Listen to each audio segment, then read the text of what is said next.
ہرٹفل اور انہیلپفل بیانیہ ہے فوج کے لیے، اور اگین فوج کے سے جو لوگ فوج کے کردار کو پاکستان کے لیے ایک لازم و ملزوم سمجھتے ہیں.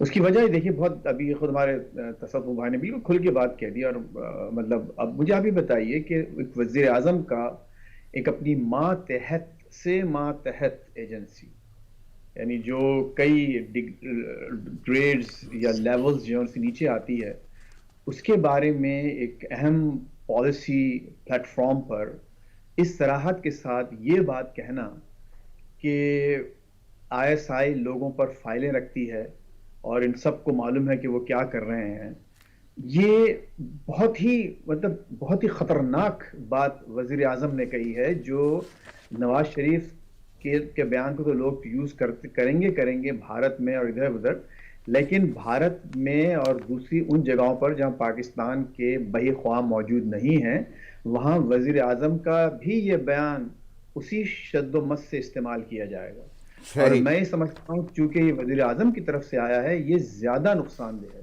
یہ عجیب و غریب بات انہوں نے کہی ہے، اور باقاعدہ ایک آفیشیل میں بالکل آپ کی بات سمجھ سکتا ہوں، بلکہ اس سے بھی ہٹ کے ایک بڑا اہم میرے پاس سوال تو ہے، لیکن میں اس کی تفصیل میں جانا نہیں چاہتا، کیونکہ جب یہ مقدمہ درج ہوا اور بغاوت کا مقدمہ کس حوالے سے ہوا، لیکن اسے لا علمی اظہار کرنا، لا تعلقی ظاہر کرنا، تو آخر کیونکہ بغاوت لفظ بھی تو اس لیے استعمال کیا جا رہا تھا کہ اداروں کے خلاف ہے، لیکن اگر آپ اس سے لا تعلقی اختیار کرتے ہیں تو پھر آپ دفاع کس کا کر رہے ہیں؟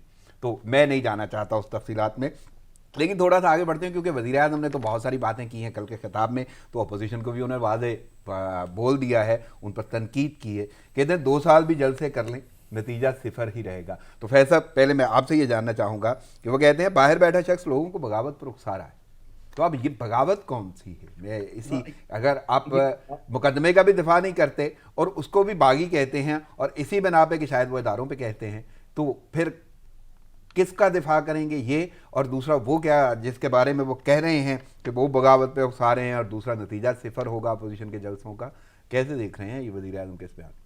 رانا صاحب، نواز شریف لوگوں کو بغاوت پر تو اکسا نہیں سکتے فوج کے خلاف. یہ ایک انہونی بات ہے پاکستان میں، ایک مخصوص حالت ہے پاکستان کی، یہ ہو نہیں سکتا. لیکن نواز شریف ایک کام ضرور کامیابی سے کر گئے کہ انہوں نے وزیر اعظم کو بوکھلاہٹ پر اکسا دیا. اب جو وزیر اعظم صاحب باتیں کر رہے ہیں وہ صاف اور صاف ایسا لگ رہا ہے کہ بوکھلائے ہوئے ہیں. اور میں دیکھیے بیانی کی بات کرتا ہوں، دیکھیے فوج کا بیانیہ کھل کر ہمارے سامنے آ چکا ہے. اگین اس پر یقین کریں نہ کریں، لیکن ایک آفیشیل ان کا بیانیہ یہ ہے کہ ہمارا سیاست سے کوئی تعلق نہیں. بالکل. نواز صاحب اس کو اٹیک کر رہے ہیں، ایک اپوزیشن میں ہیں، باہر بیٹھے ہیں، ان کے اسٹیکس ڈیفرنٹ ہیں، لیکن ایک اسلام آباد میں بیٹھ کر وزیر اعظم جو اس وقت مسند اقتدار پر بیٹھا ہے، وہ یہ کہہ رہا ہے کہ ہاں یہ فوج جو کہہ رہی ہے اور کہتی آئی یہ سب غلط ہے، کیونکہ ISI تو یہ کام کرتی ہے، اور میں اس لیے یہاں بیٹھا ہوں اور مجھے اس لیے وہ پسند کر رہے ہیں کیونکہ میرے پاس فلاں فلاں فلاں فلاں چیزیں نہیں ہیں، اس لیے مجھے پسند کیا جا رہا ہے، اس لیے مجھے رکھا جا رہا ہے. تو یہ وہ باتیں وہ کر رہے ہیں جو خود فوج کے اپنے بیانیے کی مکمل نفی کرتی ہے.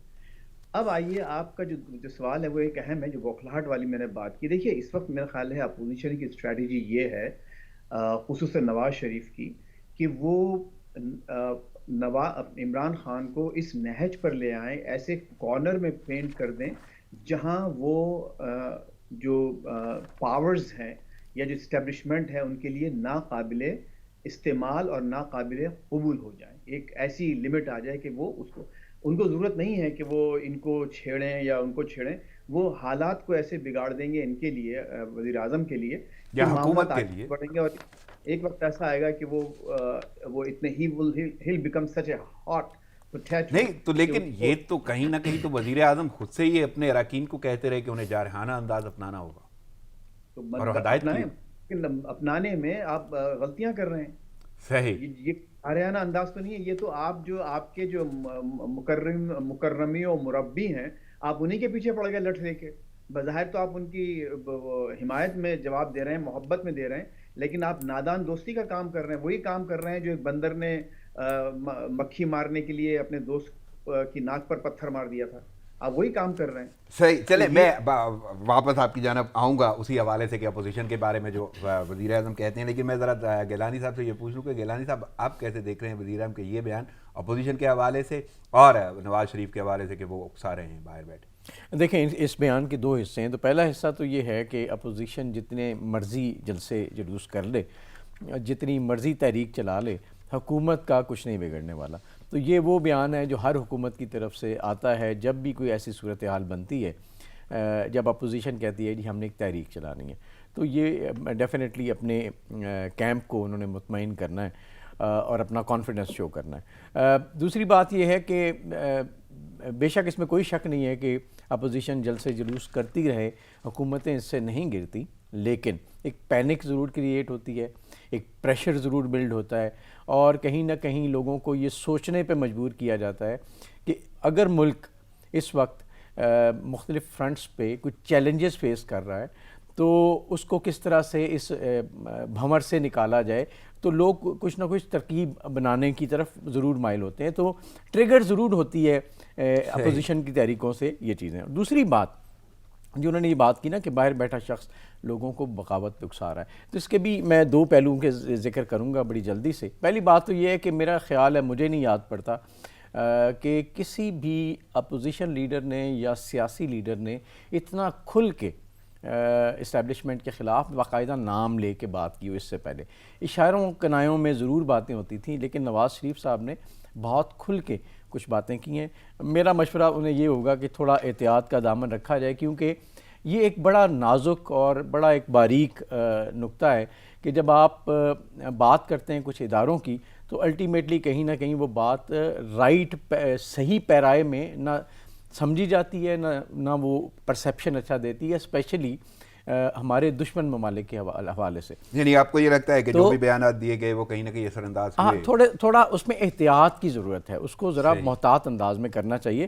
دوسری بات یہ ہے کہ بغاوت پہ اکسانا میرا نہیں خیال, کیونکہ فوج یا ہمارا ملک یا ہماری اسٹیٹ وہ کیا کہا جائے کہ وہ سب کے لیے محترم ہے, چاہے وہ کوئی بھی شخص ہے, اور اسپیشلی وہ لوگ جو اقتدار میں رہے ہیں, جو سیاست کر رہے ہیں, جنہوں نے اس ملک میں سیاست کرنی ہے, وہ کبھی بھی ایسا نہیں کر سکتے. ملک کے خلاف, فوج کے خلاف کبھی کوئی کھڑا نہ ہو سکتا ہے, نہ کوئی اس طرح کے لوگوں نے کھڑا کر سکتے ہیں.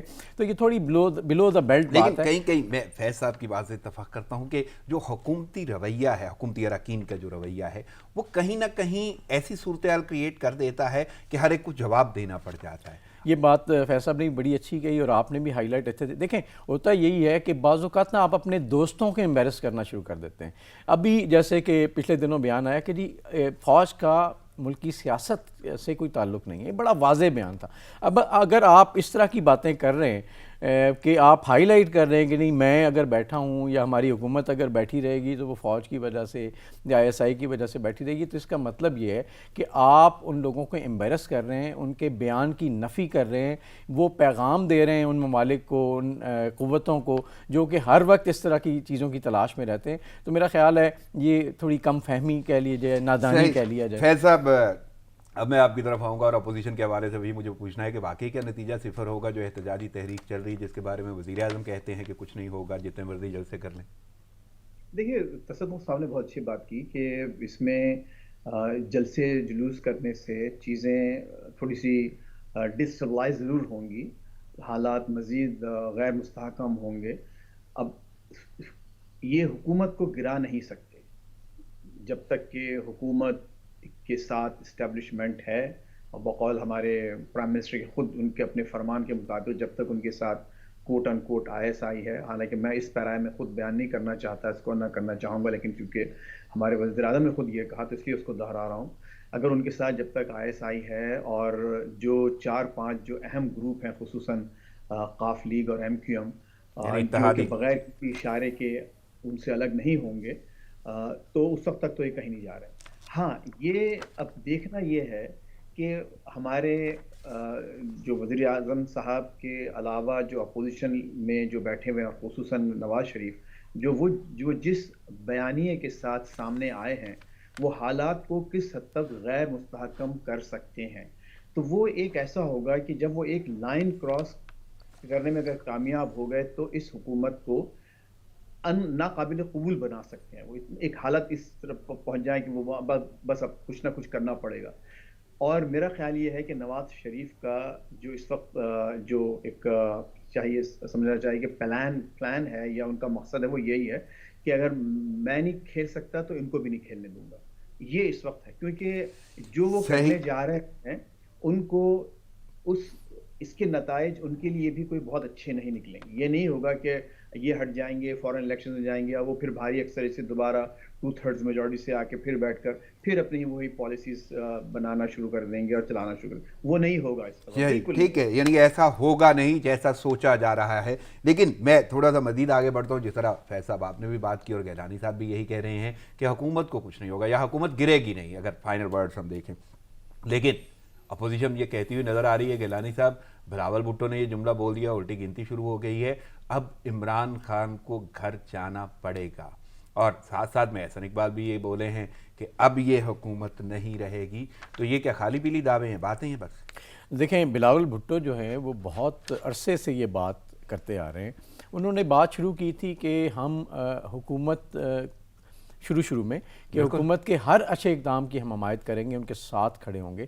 لیکن اس خاص عرصے کے بعد جب اپوزیشن کو یہ احساس ہوا کہ نہیں، ان کا جو رگڑا ان کو دیا جا رہا ہے وہ جاری ہے اور اس سے ان کو مسائل پیدا ہو رہے ہیں، تو اب بلاول بھٹو کنسسٹنٹلی ایک خاص عرصے سے یہ بیان دے رہے ہیں کہ اس وزیر اعظم کو گھر جانا پڑے گا. اور اچھا مزے کی بات یہ ہے کہ بلاول بھٹو جب یہ بات کرتے ہیں اور اپوزیشن کے باقی لوگ بھی ان کے ساتھ جب شامل ہوتے ہیں تو بیچ میں کہیں سینٹ کا الیکشن آ جاتا ہے، بیچ میں کہیں بلوچستان اسمبلی کی وہ چیزیں آ جاتی ہیں، وہیں پتہ چلتا ہے کہ وہ معاملات کسی اور طرف چلے گئے، زور ٹوٹ جاتے ہیں، آپ کے دعوے ٹوٹ جاتے ہیں، آپ کی باتیں ختم ہو جاتی ہیں. بالکل صحیح بات ہے. تو وہ کسی اور طرف جو ہے نا بات چلی جاتی ہے. تو کہنا یہ ہے، مقصد اس چیز کا یہ ہے کہ اگر آپ ایک بیانیہ جاری کرتے ہیں تو اس کے ساتھ کھڑے ہوں، پھر اگلے آپ کے جو سٹیپس ہیں وہ بھی اس کو سپورٹ کریں. لیکن کہیں نہ کہیں مجھے لگتا یہ ہے کہ کوئی فائدہ، کوئی ذاتی سیاسی مصلحت کے تحت یہ بیان جاری بھی کیے جاتے ہیں اور سیاسی مصلحت کے تحت کچھ اقدامات بھی کیے جاتے ہیں. تو یہ ایک چیز مجھے اس سائٹ سے نظر آتی ہے. احسن اقبال صاحب نے جو بات کی وہ حکومت کے بیانیے کے بارے میں کی، وہی جو عمران خان کا یا حکومت کے لوگ بار بار کہہ رہے ہیں اپوزیشن کے بارے میں، ان کی بغاوت کے حوالے سے، تو وہ اس کے بارے میں انہوں نے اس کو آؤٹ آف دا وے، ہاں انہوں نے اس کو نہیں. تو یہ تو بڑی عجیب صورتحال نہیں کریٹ ہو جائے گی فیض سر اگر مثلا بلاول بھٹو پیپلز پارٹی قیادت، اور بات کریں ہم اس کا نون لیگ کی، اس کی مرکزی قیادت، اگر احسن اقبال بولتے ہیں اور واضح طور پہ کہتے ہیں کہ جی گھر جانا پڑے گا، حکومت نہیں رہے گی، تو آپ کا بھی، یا نارملی اگر یہ تجزیہ دیکھا جائے تو تجزیہ کار یہی کہتے ہوئے نظر آتے ہیں کہ حکومت گرے گی نہیں، تو پھر یہ باتیں بس خالی پیلی ہیں، ان کے کیا تاثرات؟ نہیں، بالکل صحیح کہہ رہے ہیں وہ. دیکھیے الٹی گنتی تو اس وقت شروع ہو گئی تھی جس دن وزیر اعظم نے حلف لیا تھا. ٹھیک ہے، میں جاننا چاہتا تھا واقعی کہ الٹی گنتی تو شروع ہو گئی تھی، لیکن یہ جو کہہ رہے ہیں نا کہ گھر جانا پڑے گا اب، تو وہ کیا اسی وہ جو مدت میعاد ہے اسی کی بات کر رہے ہیں یا اس سے پہلے کچھ ہو جائے گا؟ 2023 میں اگر وہ الیکشن ہار جاتے ہیں تو ان کو گھر جانا پڑے گا.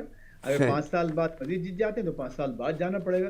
بلاول بھٹو نے کچھ ٹائم کا یا وقت کا تعین تو نہیں کیا نا، یہ تو نہیں دیا کہ جی ایک ٹائم لائن تو نہیں دی ہم اگر یہ کر رہے ہیں. دیکھیے ایک ہوتی ہے اپنی بات ریٹرک اور دوسری ہوتی ہے کوئی ایکشن پلان. آج اگر آپ کہہ رہے ہیں کہ الٹی گنتی شروع ہو چکی ہے، یا احسن اقبال صاحب نے یہ فرمایا ہے کہ اب وقت آ چکا ہے، لیکن وہ تو یہ کہتے ہیں بچے گی نہیں. احسن اقبال کا جملہ جو ہے نا، یہ حکومت بچے گی نہیں، تو اب بچنے سے مراد تو یہ لگتا ہے نا کہ مدت میعاد سے پہلے جانے کا کوئی کانسیپٹ. بالکل عین ممکن ہے کہ حکومت کے پیر اکھڑ جائیں اور وہ نہ بچ سکے، لیکن فائدہ ان کو بھی نہیں پہنچے گا. یہ معاملات کب تک جو دیکھیے اسٹیبلشمنٹ سے، جیسے ہمارے دوست ہمارے تصدق صاحب نے فرمایا کہ اب وہ معاملات نہیں رہے، اور جو انہوں نے رویہ اور جو زبان نواز شریف صاحب نے اپنائی ہے وطن سے دور بیٹھ کے، پاکستان سے دور، یعنی قیمت تو انہیں بھی چکانی پڑے گی. وہ ہاں، اب وہ معاملہ ایسا نہیں ہوگا کہ آپ اتنا سب کچھ کہنے کے بعد بھی آپ آ کر جو ہے آپ مسند پہ تشریف لے آئیے اور آپ کو جو سب کچھ ایک پلیٹر میں رکھ کے دے دیا جائے گا. ایسا نہیں ہو سکتا. آپ کو اس کے نتائج بھگتنا پڑیں گے. اور میں ایک بحیثیت ایک بالکل آزاد اور انڈیپینڈنٹ، بالکل ایک یعنی یہ سمجھیے کہ نیوٹرل ایک تجزیہ کار کے طور پہ بات کہہ رہا ہوں کہ انہوں نے حالات ایسے پیدا کر دیے ہیں اپنے بیانات سے اور اپنے جو ان کے ایکشنز ہیں، کہ اب میں نہیں سمجھتا کہ اسٹیبلشمنٹ اگر ہمارا اسی طرح سے رہتا ہے، اور خدا نہ خواستہ مطلب میں نہیں چاہتا کہ ظاہر ہے کوئی نہیں چاہتا پاکستانی کی فوج کمزور ہو ہماری، اگر فوج اپنی بالکل طاقت کو مینٹین کرتی ہے، اپنا اثر و رسوخ پاکستان میں جو اس کی، اب وہ ایک ڈیبیٹیبل بات ہے کہ ان کو انٹرنل پالیٹکس میں اپنا اثر و رسوخ کتنا رکھنا ہوگا یا نہیں، وہ ایک الگ بات ہے. میرا اپنا خیال یہ ہے اور میری خواہش یہ ہے کہ ان کو انٹرنل اثر و رسوخ پر زور دینے کے بجائے جو فورن ایشوز ہیں اس پر توجہ دینا چاہیے. لیکن چونکہ وزیر اعظم نے خود کہہ دیا کہ ISI جو ہے بہت زیادہ انوالوڈ ہے اور ہر چیز کی فائل رکھتی ہے، اور ان کو معلوم ہے ایک ایک چیز عمران خان صاحب کے خود ان کے بارے میں کہ وہ کیا بالکل کیا اون کرتے ہیں اندر اور باہر.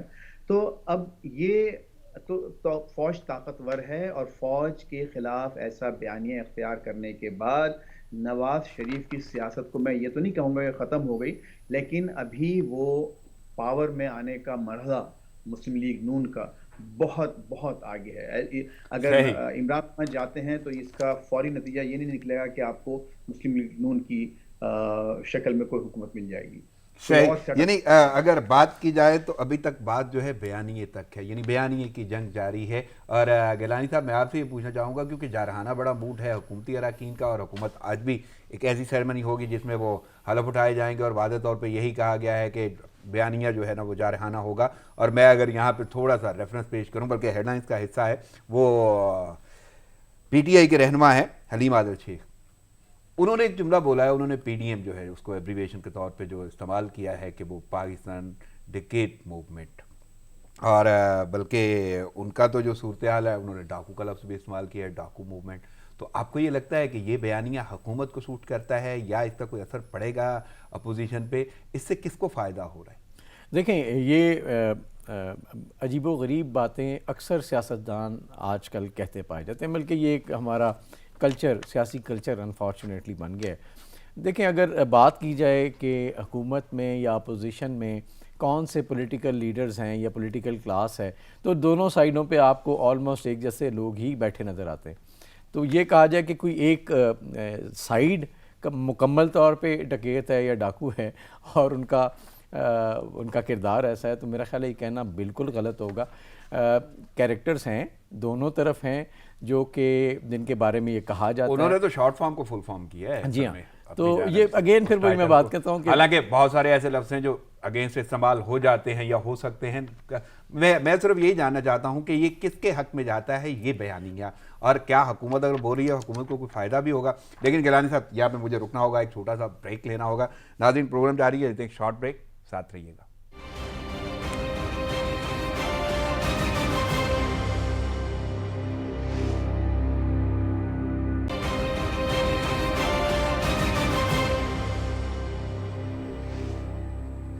ویلکم بیک ناظرین خبروں اور تجزیوں کا سلسلہ جاری ہے، اور وقت ضائع کیے بغیر میں سلسلہ وہیں سے جوڑوں گا جہاں سے ٹوٹا تھا. گیلانی صاحب سے میں بات پوچھ رہا تھا کہ آخر یہ بیانیہ جو ہے وہ کس طرف جاتا ہوا نظر آتا ہے یا کس کو فائدہ ہوتا ہے، اور وہ واضح طور پہ کہہ رہے تھے کہ یہ عجیب سی صورتحال ضرور ہے. لیکن میں فیض سر سے بھی یہی پوچھنا چاہوں گا کہ آپ کو کیا لگتا ہے اتنا جارحانہ انداز جو ہے کہ آپ PDM کو ڈکیٹ موومنٹ کہہ دیتے ہیں، ڈاکو موومنٹ کہہ دیتے ہیں، تو اس قسم کا بیانیہ کس کے حق میں جاتا ہے؟ حکومت کے حق میں جاتا ہے، اپوزیشن کے؟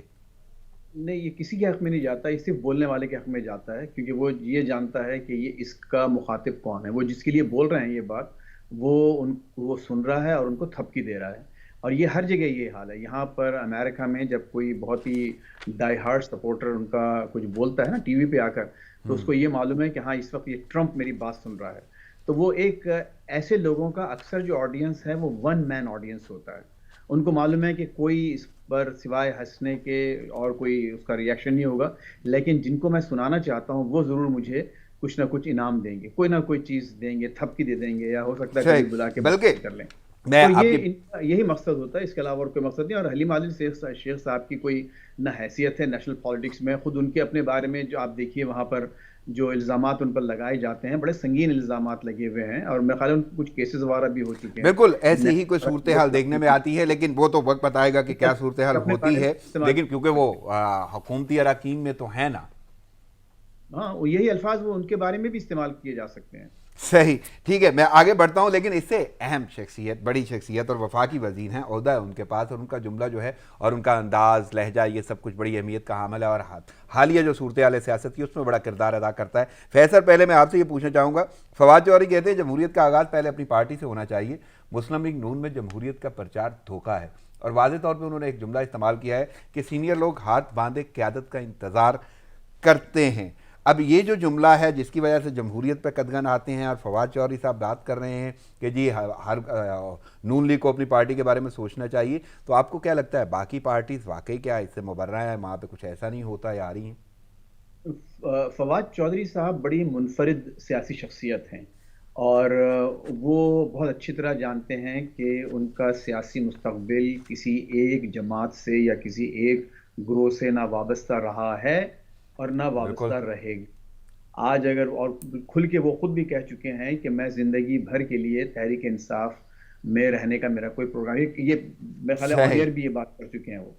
تو وہ جو بات کرتے ہیں وہ میں سمجھتا ہوں کہ بہت مناسب باتیں بعض وقت کر جاتے ہیں، اور یہ جو بات انہوں نے کہی ہے یہ ایگزیکٹلی تحریک انصاف پر بھی فٹ آتی ہے، ایگزیکٹلی کہ کوئی شخص میں جرت نہیں ہے کہ وہ عمران خان اور ان کی آس پاس کی شخصیات، ان کی بہت عزیز ترین جو شخصیات ہیں، بعض آپ پنجاب میں دیکھ چکے ہیں جو بہت ہی اہم ارکان رہ چکے ہیں، ان یعنی کو صرف میں اس اگر پر آپ کے جملے کو سمجھوں تو آپ کا یہ کہنے کا مطلب ہے کہ یہ کوئی اپوزیشن کے لیے نہیں کہا گیا، جنرلی انہوں نے سیاست کے جو اصول ہیں وہ اپنے بتا بارے دیا، میں اور اس کہا میں سے ہے ایک یہ اصول ہے۔ دیکھیے، جو حلیم عادل شیخ صاحب نے بھی وہ بات اپنے بارے میں کہی ہے، اور فواد چودھری صاحب نے جو بات کی ہے وہ ہر سیاسی جماعت کے لیے کہی ہے۔ کیا ان صحیح، کی سیاسی جماعت میں اس بات کی ہمت ہے کہ وہ کھڑے رہ کے کوئی بات کر دیں عمران خان کے خلاف کسی گیلانی صاحب آپ کو بھی یہ جگہ لگتا ہے واقعی، کیونکہ جملہ تو وہی ہے نا، فواد چودھری یہی بات کر رہے ہیں کہ جی اپنے سینئر قیادت جو ہے، سینئر لوگ ہاتھ باندھے قیادت کا انتظار کرتے ہیں، تو واقعی آپ کو یہ لگتا ہے کہ سب کے لیے کہی گئی ہے یا اپوزیشن کے لیے، نون لیگ کے لیے؟ نہیں، فواد چودھری صاحب نے تو یہ نون لیگ کے لیے ہی کہی ہے ڈیفینیٹلی، لیکن یہ صادق سب پہ آتی ہے، اور صحیح، اس کی کچھ وجوہات اگر رانا صاحب دیکھیں، ہمارا ایک کلچرل ایک اسپیکٹ جو ہے وہ بھی اس میں بڑا اہم ہے۔ فار ایگزامپل بھٹو کے نام کے بغیر آپ کو پیپلز پارٹی بے معنی نظر آئے گی، نواز شریف صحیح، کے نام کے بغیر آپ کو نون لیگ بے معنی، عمران خان کے بغیر آپ کو پی پی ٹی ٹی آئی، آئی کا کوئی مطلب نکلتا نظر نہیں آئے گا۔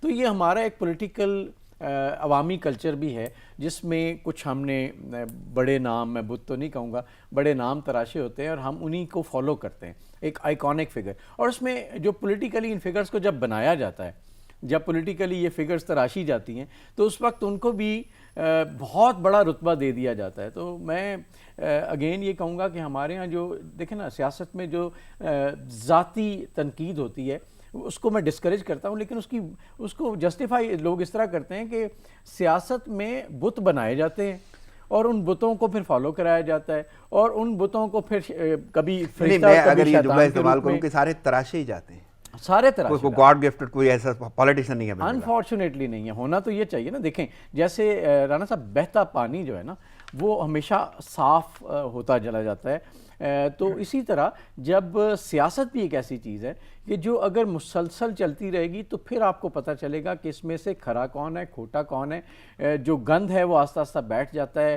اصل چہرے سامنے آ جاتے ہیں، لیڈرشپ بڑھتی ہے۔ لیکن اگر اس پولیٹیکل پروسیس کو بار بار انٹرپٹ کیا جائے گا تو کبھی بھی آپ کو ٹرو لیڈرشپ نہیں ملے گی، پھر اسی طرح کے بڑے لیکن بڑے گیلانی نام صاحب آپ کو ملیں نہیں گے۔ لگتا یہاں پہ تسلسل کو اور ہی نام دے دیا جاتا ہے، باریوں کا نام مل جاتا ہے، کچھ بھی ایسی صورتحال ہو جاتی ہے؟ فیض صاحب آپ اتفاق کرتے ہیں اسی بات سے؟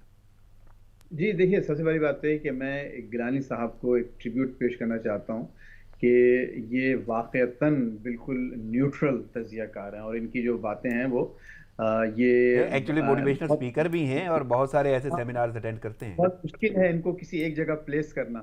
میری باتوں سے تو شاید لوگوں کو اندازہ ہو جاتا ہو کس طرف کی بول رہا ہے، کہاں جا رہا ہے، کدھر جا رہا ہے، حالانکہ میں کوشش کرتا ہوں کہ نیوٹرل رہوں، لیکن ان کا جو معاملہ ہے وہ بہت ہی نپی تلی زبان استعمال کرتے ہیں، اور چونکہ وہاں گراؤنڈ پر، فیلڈ پر موجود ہیں نہیں، تو ان میرا کو سوال صرف اتنا ہی ہے فیض صاحب کہ آپ کو واقعی لگتا ہے کہ یہ جو تسلسل ہے اگر سیاست کا برقرار رہتا ہے، اگر انٹرپٹ نہیں کیا جاتا، تو ہمارے ہاں تو اس کو باریوں کا نام بھی دے دیا جاتا ہے، تو آپ کو کیا لگتا ہے واقعی وہ انٹرپشن کے بعد کوئی اس میں سے سیاست کے جو رخ ہیں یا جو ہم سمجھتے ہیں کہ کوئی نہ کوئی تیار ہوتا ہوا نظر آئے، ایسا کچھ ہے دیکھیے، کوئی لیڈر؟ جو ہمارے پاس اس وقت جو ہے یہ ایک اگین ایک دوراہا ہے پاکستان کے لیے۔ اگر یہ تحریک چلتی ہے، کامیاب ہوتی ہے یا ناکام ہوتی ہے، جو بھی ہوتا ہے وہ پاکستان ایک پہلے کی طرف پھر ایک بہت اہم دورائے پر آئے گا، اور آج ہم لوگوں کو یہ فیصلہ کرنا ہوگا کہ ہم آیا اس پروسیس کو جاری رکھتے ہیں یا اس کو وہیں ختم کر کے پھر ایک نئے سرے سے ہم ایک نیا کھیل شروع کرنا چاہتے ہیں۔ صحیح، ٹھیک ہے فیض صاحب، میں آگے بڑھنا چاہوں گا اور ایک اور بڑا اہم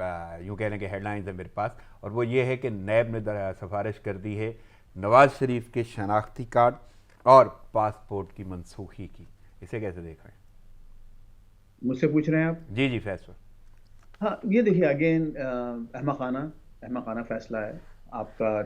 3 دفعہ وزیر اعظم رہ چکا ہے، اس کے آپ وہاں اس کا حق ہے کہ وہ وہاں کا شہری ہے، ایک عام شہری بھی ہے۔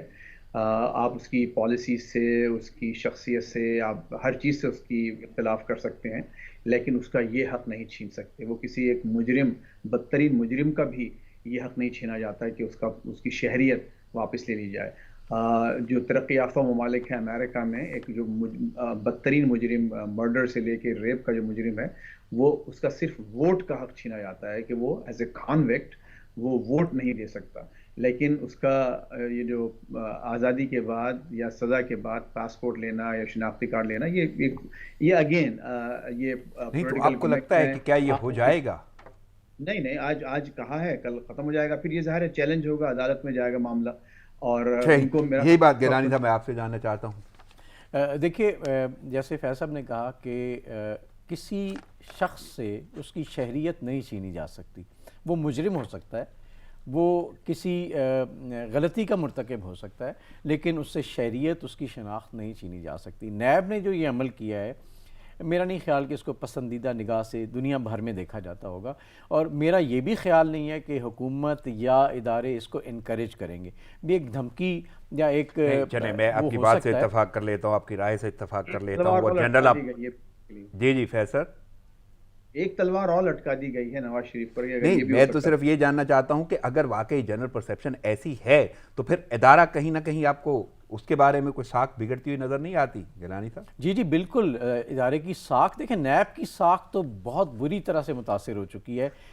میرا خیال ہے اداروں کو اور خاص طور پہ نیب کو اپنی امپارشل پوزیشن جو ہے اس کو کلیئر کرنا پڑے گا، کیونکہ ایسے نہیں ہو سکتا کہ آپ اگر انہوں نے کوئی بیان جاری کیا ہے نواز شریف صاحب نے، جو میں نے پہلے کہا کہ ان کو محتاط رہنا چاہیے، تو ان کو آپ عدالت میں لے کے آئیں، اس پہ ڈیبیٹ کریں، پولیٹیکل ڈیبیٹ بھی ہونا چاہیے، لیکن یہ نہیں ہو سکتا کسی ادارے کی طرف سے کہ آپ کسی ایک بیان پہ یا کسی ایک حرکت پہ آپ کہیں کہ اس سے اس کی نیشنلٹی چھین لو، تو یہ بہت ہی یعنی انسانی حقوق کی بہت بڑی خلاف ورزی سمجھی جائے گی۔ تو میرا نہیں خیال اس طرح کی چیز نیب کو کہنی چاہیے، انہیں بلکہ واپس لینا چاہیے۔ صحیح، میں آگے بڑھتا ہوں اور میں بات کرنا کارڈ میں ہے کیا یہ بات؟ رانا صاحب، یہ بھی تو ہے نا، کیا ان کے چارٹر میں یہ بات ہے کہ وہ کسی کرپشن کے مجرم کو اس کی شہریت سے بھی محروم کر سکتے ہیں؟ یہ ہے کہیں؟ وہ آپ گیلانی صاحب سے پوچھ رہے ہیں کہ یعنی کہیں پہ بھی آپ کو؟ آپ دونوں سے پوچھا، ایسا میرا خیال ہے کہ ایسی کوئی ان کے چارٹر میں ایسی بات بھی نہیں ہے کہ وہ کسی بھی ایک ملزم یا مجرم کو اس کی شہریت سے بھی محروم کر سکیں باقاعدہ قانونی طور پر۔ یہ قانونی رائے تو میں یہ سمجھتا ہوں کہ شاید ہم میں سے کوئی بھی نہ دے پائے، لیکن گیلانی صاحب آپ کو کچھ ایسا لگتا ہے یا کوئی ایسی پریویس آپ کے ذہنوں میں کوئی مثال ہو ایسی؟ اور جس طرح گیلانی صاحب نے جملہ استعمال کیا ہے کہ یہ کوئی اتنی اچھی بات نہیں ہے اور شاید جنرل پرسیپشن ہے کہ ایسا نہیں ہوگا، تو پھر تو ادارے پہ ہی بات آئے گی کہ وہ کیوں سوچ رہا ہے۔ دیکھیں، الطاف حسین صاحب کے ساتھ میں خیال اس طرح کا ایک معاملہ ہو چکا ہے پاس میں، لیکن میرا نہیں خیال کہ نواز شریف جیسا جو ایک نیشنل لیڈر ہے ان کے بارے میں یا کسی بھی عام شخص کے بارے میں اس طرح کی چیز کسی بھی حد تک ہونی چاہیے۔ اگر کسی نے، میں نے آج ایک بیان دیا اور مجھے کل اس غلطی کا احساس ہوا، میں نے اس پہ معذرت کر لی، یہی دنیا میں یہی چیزیں چلتی ہیں۔ لیکن ابھی تک کوئی ایسا بھی کانسیپٹ سامنے نہیں آیا کہ اگر انہیں غلطی کا کوئی احساس ہو، اور مجھے یعنی جس طرح آغاز میں آپ نے گیلانی صاحب کہا کہ یہ باتیں تو کہیں نہ کہیں کوئی تاثر تو دے جاتی ہیں نا، کوئی غلط ہو سکتا ہے۔ دیکھیں اگر اس طرح کے بیان دیکھے جائیں تو پاس میں سارے لیڈر جو ہیں، ایون عمران خان کے کچھ دیکھ لیں ایسے ہیں، لیکن یہ وقتی طور پہ ہوتے ہیں، اور اس کا میرا نہیں خیال کہ کوئی بھی ان کے ذہن میں یا گمان میں، یعنی اگر ایسا ہوا تو پھر بہت ساروں کے ساتھ ہو سکتا ہے، اگر میں لفظ استعمال کروں۔ اگر یہ ٹرینڈ سیٹ کرنا ہے تو ہر شخص اس میں آ سکتا ہے۔ بالکل۔ اچھا دیکھیے، ابھی جو نے کہا الطاف حسین کے بارے میں نہیں سمجھتا کہ الطاف حسین کی شہریت نیب نے منسوخ کی تھی یا منسوخ ہو چکی ہے۔ وہ بہرحال ایک اب اس وقت غالباً صحیح، یعنی وہ ویسے بھی موضوع نہیں ہے، میرے پاس وقت بھی محدود ہے، مجھے آگے چلنا ہوگا. میں بات کرنا چاہتا ہوں کورونا کی دوسری لہر شروع ہو رہی ہے، اور یہ جو صورتحال ہو گئی ہے ابھی اپڈیٹ جو ہے وہ 8 زندگیاں تو کورونا یہاں پہ پھر نکل گیا ہے. لیکن آپ کیسے دیکھ رہے ہیں فیصل کہ کیا واقعی اس کی دوسری لہر آنے کے امکانات، اور یہ کتنی خطرناک آپ کو لگتی ہے؟ دیکھیے اس وقت تو ہے، اس میں کوئی شک نہیں. یہاں پر خود امریکہ میں اب کیسز بڑھنا شروع ہو گئے. نیو یارک جو کہ بہت نیچے آ گیا تھا اب دوبارہ وہ ہو گئے. اور ابھی جو اب نئی یہاں کی جانز ہاپکنز یونیورسٹی جو کہ اس کو ٹریک کرتی ہے ڈیتھس کو اور انفیکشنز کو، ان کا خیال یہ ہے کہ دسمبر تک، یعنی اگلے 3 مہینے میں تقریباً 1.5 لاکھ مزید اموات ہو سکتی ہیں کورونا سے صرف امریکہ میں. یعنی احتیاط تو برتنا ہوگی اب. جی ہاں بالکل احتیاط برتنا ہوگی. اچھا، دیکھیے اب اس دوسرا کی ایک اور پہلو ہے، کیونکہ یہ احتجاجی تحریک شروع ہو گئی ہے اے پی سی کے حوالے سے، تو پہلا جلسہ جو ہے گوجرانوالہ میں ہے، تو اور وہاں پہ تو بہت زیادہ پابندیاں شو کی جا رہی ہیں، بلکہ حافظ آباد میں وہاں پہ ڈپٹی کمشنر نے پابندی عائد کر دی ہے اجتماع کے حوالے سے. تو کہیں کہیں ایسا تو نہیں ہے کہ اس کو استعمال کیا جائے؟ نہیں استعمال، یہ کہیے کہ بلی بھاگوں چھینکا ٹوٹا محاورہ آپ سمجھتے صحیح ہیں؟ صحیح. ہم؟ اچھا چلیے کہ ایک بڑا پرانا محاورہ ہے کہ گیلانی وہ صاحب، آپ کو کیا لگتا ہے واقعی کورونا ایسی صورتحال اختیار کر چکا ہے کہ باقی دوسری لہر بڑھ رہی ہے، یا کہیں نہ کہیں یہ سیاسی حوالے سے بھی انوالومنٹ ہوگی؟ جی دیکھیں، لہر تو بالکل پوری دنیا میں پیش گوئی ہے، اور خاص طور پہ میں یہ بات سوچ رہا تھا کہ ہم نے کچھ زیادہ جلدی فتح کا اعلان کر دیا تھا. اس سے ہوتا یہ ہے کہ عوام جو ہے نا وہ ریلیکس ہو جاتی ہے اور ایس او پیز پہ عمل کرنا چھوڑ دیتی ہے. یہی صورتحال میں پاکستان میں دیکھنے میں آئی ہے. تو میرا خیال اب ایس او پیز پہ عمل کرنا چاہیے. دوسری جو بات آپ نے کی وہ یہی ہے جو ابھی فیض صاحب کہہ رہے تھے کہ موقع سے فائدہ اٹھایا جائے.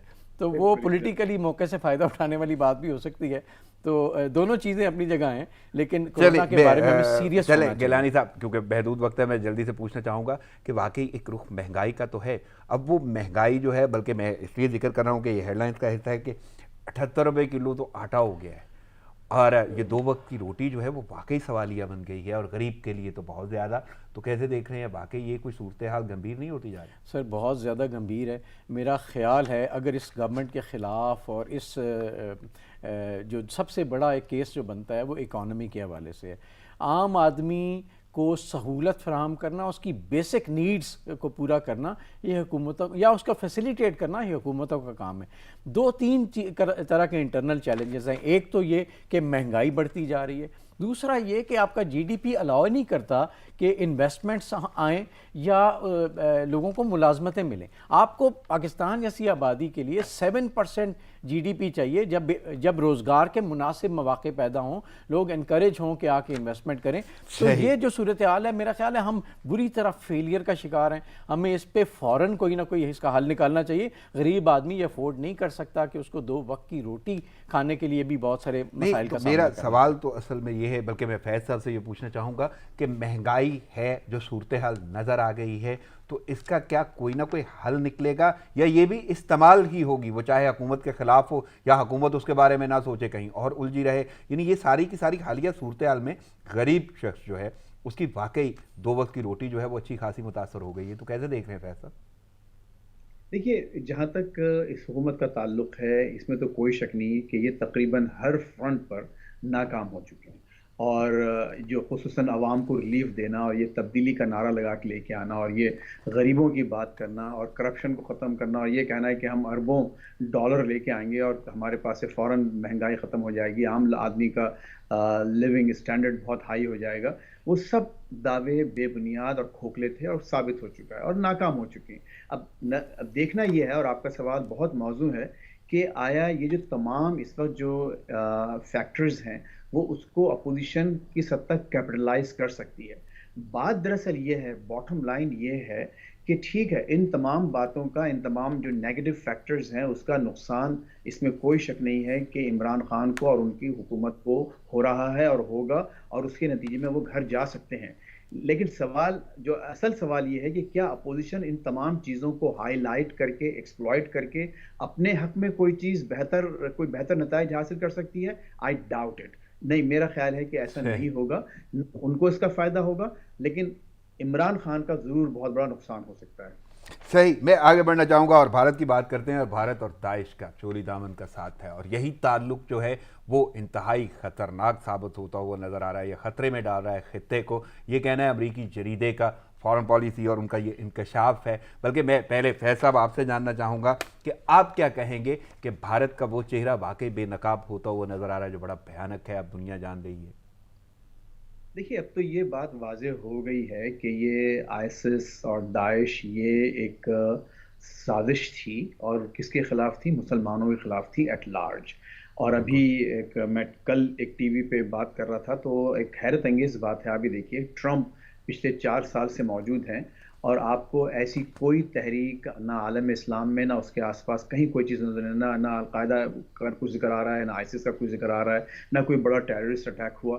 لیکن اوباما کے 8 سالوں میں یہ وہ چیزیں تھیں, وہ تحریکیں تھیں جو بڑی شد و مت سے اٹھیں, اور جس کا اصل نقصان دنیا کے مسلمانوں کو ہوا. تو بھارت میں اس وقت جو گروپ ہے, اور اس وقت نہیں بلکہ پچھلے 7-8 سال سے موجود ہے, تو ظاہر ہے کہ ان کی پوری کوشش یہ ہے کہ ہر اس چیز کو مسلمانوں کے خلاف استعمال کریں, ہر اس ٹول کو, ہر اس ہتھیار کو جو کہ ان کو فائدہ پہنچائے اور مسلمانوں کو ایٹ لارج نقصان پہنچائے. اور آئیسس, داعش اس میں سے ایک ہتھیار ہے جو اینٹائی مسلم ہتھیار ہے, جس کو اینٹائی مسلم قوتوں نے اس سے پہلے بھی استعمال کیا ہے اور اب بھی کر رہے ہیں. صحیح. گیلانی صاحب, میں آپ سے جاننا چاہوں گا, واقعی وہ کردار جو اب دنیا بتا رہی ہے وہ بڑا بھیانک چہرہ ہے, بڑا مکروہ چہرہ ہے, لیکن ہم جتنا مرضی کہتے تھے شاید لوگوں تک وہ پیغام نہیں پہنچ پاتا تھا, تو اب تو امریکی جریدے نے انکشاف کیا ہے. جی دیکھیں, جیسے ابھی فیض صاحب نے بات کی کہ امریکہ نے تھوڑا سا اپنا ٹلٹ کیا اپنی پالیسی کو, اپنی اسٹریٹجی کو, اور اس حوالے سے کچھ زیادہ موومنٹ ٹرمپ کے دور میں نظر نہیں آئی. تو مجھے یہ لگتا ہے کہ ہندوستان جو اس سے امیدیں لگائے بیٹھا تھا, ISIS کے جو معاملات چل رہے تھے, ان کو لگ رہا تھا کہ شاید اس سے ان کے پولیٹیکل اور جو اب دوسرے مفادات ہیں اس خطے میں وہ ان کو حاصل کرنے میں آسانی ہو جائے. تو جب انہوں نے دیکھا کہ اب IS کو امریکن آشیرواد ذرا کم ہو رہی ہے, تو وہ یتیم کے سر پہ ہاتھ رکھنے کی طرح وہ اپنا ایجنڈا آگے بڑھانے کی کوشش کر رہے ہیں. تو اس سے نمبر 1 ان کا چہرہ بے نقاب ہوا, ڈیفینیٹلی دنیا کو سمجھ آنا شروع ہوا کہ بیسیکلی ان کے موٹیوز کیا ہیں. سیکنڈلی, میرا نہیں خیال کہ انڈیا اس پوزیشن میں ہوگا انشاءاللہ کہ وہ ان چیزوں کو ایکسپلائٹ کر سکے, کیونکہ اب گیم کسی اور کی ہے, اور اگر انڈیا اس میں انوالو ہونا چاہتا ہے تو صرف اور صرف اس سے نقصان ہوگا, کم از کم فیم ان کا خراب ہوگا. اور اب یہ وقت آ گیا ہے کہ انڈیا بھی خطے کی اسٹیبلٹی کے حوالے سے سوچے, وہ کردار ادا نہ کرے جس سے اس خطے کی اسٹیبلٹی متاثر ہو, کیونکہ اس آگ میں پھر خدا نہ خواستہ سب جلیں گے. نہیں گیلانی صاحب, بلکہ میں فیض صاحب سے یہ پوچھنا چاہوں گا کہ آپ کو لگتا ہے واقعی وہ وقت آ گیا ہے؟ ہم تو یہ بات کر دیتے ہیں اور دنیا جب بولنا شروع ہو گئی ہے تو کوئی اثر ہوگا؟ نہیں دیکھیے, گیلانی صاحب نے بڑی اچھی ایک اپنی خواہش کا اظہار کیا, دس از اے خواہش, لیکن افسوس یہ ہے کہ خواہش جو ہے وہ عموماً حقائق میں تبدیل نہیں ہو پاتی, اکثر ایسی ہوتا ہے. اور بھارت کے پاس اس وقت جو ایک جنونی کیفیت موجود ہے, اور جو ایک گروپ وہاں برسر اقتدار ہے, مجھے نہیں لگتا ہے کہ بھارت اپنی سمت کو کوئی بہتری دے سکتا ہے اس وقت. نہ صرف یہ کہ ریجن کے لحاظ سے, بلکہ خود اپنی اس کی مائنورٹیز ہیں, جو مائنورٹیز ہم بات کرتے ہیں اس میں مسلمان نہیں ہیں, کیونکہ بہت بڑی عظیم اکثریت ہے, 25 سے 30 کروڑ مسلمان وہاں موجود ہیں ایک محتاط اندازے کے مطابق. لیکن جو کرسچنز ہیں اور ایون سکھس ہیں اور بھی دوسرے جو ان کے اپنے, سکھوں نے ایک انداز اپنایا ہے اپنا میوزک کے ذریعے, انہوں نے ایک نغمہ بنایا جو آزادی کے لیے, وہ اچھا خاصا پاپولر ہو گیا ہے. اور بھارت کے تو ایسے بہت سارے یعنی ٹائٹل بھارت کے ساتھ جڑے ہوئے ہیں, اقلیتوں کے ساتھ جو سلوک ہو رہا ہے وہاں, تو آخر کیوں چینج نہیں آتا فیض صاحب؟ نہیں, اس لیے نہیں آتا کہ وہاں جو لوگ موجود ہیں وہ ہمارے پاس, تو ہمارے ایک چھوٹے سے سیاستدان نے یہ بات کی ڈاکو موومنٹ کی. وہاں تو آپ دیکھیے کہ باقاعدہ فیکٹ ہے کہ جو وہاں کی جو پارلیمنٹ ہے, میرا خیال میں نے سنا تھا کہ شاید 60 سے 70% ایسے لوگ ہیں جو صحیح ہے. وقت کی قلت کے باعث مجھے اجازت لینا ہوگی آپ سے. فیض صاحب, آپ کی شرکت کا اور وقت اور تجزیے کا بہت شکریہ. گیلانی صاحب, آپ کی آمد کا بہت شکریہ. ناظرین, پروگرام کا وقت ختم ہوا چاہتا ہے, مجھے اجازت دیجیے, دعاؤں میں یاد رکھیے گا. اللہ نے کے پاس.